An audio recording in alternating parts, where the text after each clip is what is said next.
First time நம்ம சேனலை நீங்கள் பார்க்குறீங்க அப்படின்னா வந்து சப்ஸ்கிரைப் பட்டனை சப்ஸ்கிரைப் பண்ணிக்கோங்க. பக்கத்தில் இருக்கிற பெல் ஐக்கானையும் கிளிக் பண்ணிக்கோங்க. அது கூட வரக்கூடிய ஆல் அப்படிங்கிற நோட்டிஃபிகேஷனையும் கிளிக் பண்ணிக்கோங்க.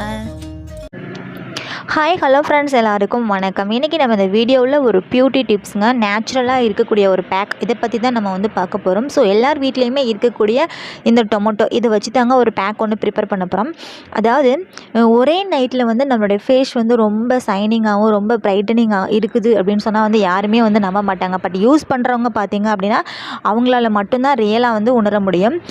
இதை யூஸ் பண்ணினீங்க அப்படின்னா வந்து மறுநாள் காலையிலே வந்து உங்கள் வீட்டில் இருக்கிறவங்க எல்லாருமே வந்து 1 செகண்ட் உங்கள் முகத்தை வந்து வித்தியாசமாக பார்த்துட்டு என்ன யூஸ் பண்ண அப்படின்னு தான் வந்து எல்லாருமே வந்து கேட்பாங்க. ஸோ இந்த பேக் வந்து எப்படி ப்ரிப்பேர் பண்ணலாம் அப்படிங்கிறத வீடியோக்குள்ளே வந்து போய் பார்க்கலாம். ஸோ நம்ம சேனலை இன்னும் சப்ஸ்கிரைப் பண்ணலை அப்படின்னா வந்து சப்ஸ்கிரைப் பண்ணிவிட்டு பெல் ஐக்கனை கிளிக் பண்ணிடுங்க மறக்காமல்.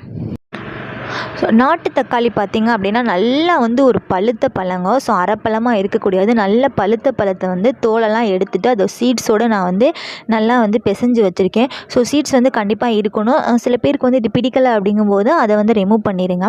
நம்மளுடைய ஸ்கின் பார்த்திங்க அப்படின்னா வந்து ரொம்ப பிரைட்டனிங்காகவும் ரொம்ப க்ளோயிங்காகவும் ரொம்ப சீக்கிரமாகவே வந்து கலராக ஆகணும் அப்படின்னா கண்டிப்பாக அதுக்கு வந்து அரிசி மாவு வந்து சேர்த்துக்கணுங்க. இந்த அரிசி மாவு பார்த்திங்க நான் வந்து இடியப்பமா நார்மலாக வந்து இடியப்பத்துக்கு யூஸ் பண்ணுற மாவு வந்து எடுத்திருக்கேன். சப்போஸ் உங்களுக்கு இல்லை அப்படின்னா வந்துட்டு நீங்கள் பச்சரிசியை வந்து ஊற வச்சுட்டு காய வச்சு மிக்சியில் போட்டு அரைச்சிட்டிங்க அப்படின்னா நல்லாவும் நைஸாகவும் கொரகரப்பாகவும் உங்களுக்கு வந்து அரிசி மாவு வந்து கிடைச்சிரும். இப்போ தக்காளி ஜூஸோட இந்த அரிசி மாவு சேர்த்து நான் வந்து மிக்ஸ் பண்ணிட்டேன்.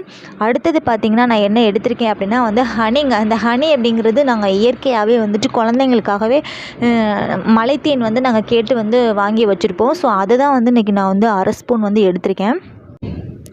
இந்த தக்காளி ஜூஸும் அரிசி மாவு 1 ஸ்பூனும் அண்ட் இந்த தேன் பார்த்திங்க அப்படின்னா அது வந்து ஒரு 1/2 ஸ்பூன் 3யுமே சேர்த்துட்டு நல்லா வந்து பிசைஞ்சு வச்சுக்கோங்க. ஸோ இது வந்து ரொம்ப வந்து நமக்கு லிக்யூடாக தாங்க இருக்கணும். ரொம்ப வந்து கெட்டி பதத்தில் வந்து இருக்கக்கூடாது.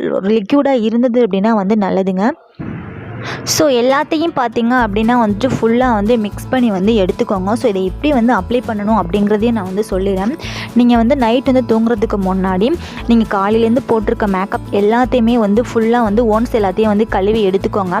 அதுக்கப்புறம் இந்த பேக் பார்த்திங்க அப்படின்னா வந்துட்டு நீங்கள் நார்மலாக வந்து காட்டன் துணியோ இல்லை ஃப்ரெஷ்ஷோ அப்படி இல்லை அப்படின்னா வந்துட்டு கையால் கூட நீங்கள் மெஜாஸ் பண்ணி 1 டைம் வந்து போட்டுக்கோங்க. 1 டைம் போட்டதுக்கப்புறம் பார்த்திங்க அப்படின்னா வந்து 5 மினிட்ஸில் வந்துட்டு உங்களுக்கு வந்து காஞ்சிடும். அதுக்கப்புறம் செகண்ட் கோட்டிங் பார்த்திங்க அப்படின்னா வந்துட்டு அப்ளை பண்ணிடுங்க. செகண்ட் கோட்டிங்கும் வந்து காஞ்சதுக்கப்புறம் வந்து தேர்ட் கோட்டிங் வந்து அப்ளை பண்ணணும். அதாவது 3 கோட்டிங் வந்து அப்ளை பண்ணுற வரைக்கும் நீங்கள் வந்து காய விட்டு தான் அப்ளை பண்ணணும். நீங்கள் தண்ணி விட்டு வந்து அலசக்கூடாது. தேர்ட் டைம் பார்த்திங்க அப்படின்னா வந்துட்டு நல்லா வந்து ஃபுல்லாக வந்து காஞ்சிட்டு அப்படியே வந்து கழுவிக்கோங்க. சப்போஸ் வந்துட்டு மறுநாள் காலையில் வந்து கழுவ பிடிக்காதவங்க நைட்டே பார்த்திங்க அப்படின்னா வந்துட்டு கொஞ்சம் தான் தண்ணி விட்டு கழுவிக்கலாம். ஒரு காட்டன் கிளாத் வந்து கொஞ்சம் தண்ணி எடுத்துகிட்டு நம்ம முகத்தில் இருக்கக்கூடிய பேக்கை பார்த்திங்க அப்படின்னா வந்துட்டு லைட்டாக நம்ம தொடச்சி எடுக்கணும். ஸோ நம்ம தொடச்சி எடுக்கும்போது பார்த்திங்க அப்படின்னா வந்துட்டு இந்த அரிசி மாவு வந்து கொரகொரப்பாக இருக்கும் இல்லையா, அது நம்ம முகத்தில் இருக்கக்கூடிய அந்த தேவையில்லாத அழுக்குகள் எல்லாத்தையுமே பார்த்திங்க அப்படின்னா ரிமூவ் ஆகி நம்மளுடைய ஸ்கின் வந்து ரொம்ப பிரைட்டாகவும் இருக்குங்க. ஸோ இதை மறுநாள் நீங்கள் செஞ்சீங்க அப்படின்னா வந்துட்டு சூப்பரான ரிசல்ட் கிடைக்கும். ஸோ நம்மளுடைய ஸ்கின் வந்து ரொம்ப பிரைட்டாகவும் ரொம்ப சைனிங்காகவும் ரொம்ப க்ளோயிங்காகவும் பார்க்குறதுக்கு பார்த்திங்க அப்படின்னா ரொம்ப வித்தியாசமாகவும் இருக்கும். ஸோ ரொம்ப கருப்பாக இருக்கீங்க அப்படின்னா வந்துட்டு இந்த டிப்ஸை வந்து ஃபாலோ பண்ணுங்கள் ஃப்ரெண்ட்ஸ். ஸோ ஃபாலோ பண்ணிவிட்டு உங்களோட ரிசல்ட்டை வந்து கமெண்ட் செக்ஷனில் வந்து ஷேர் பண்ணிக்கோங்க ஃப்ரெண்ட்ஸ். தேங்க்யூ.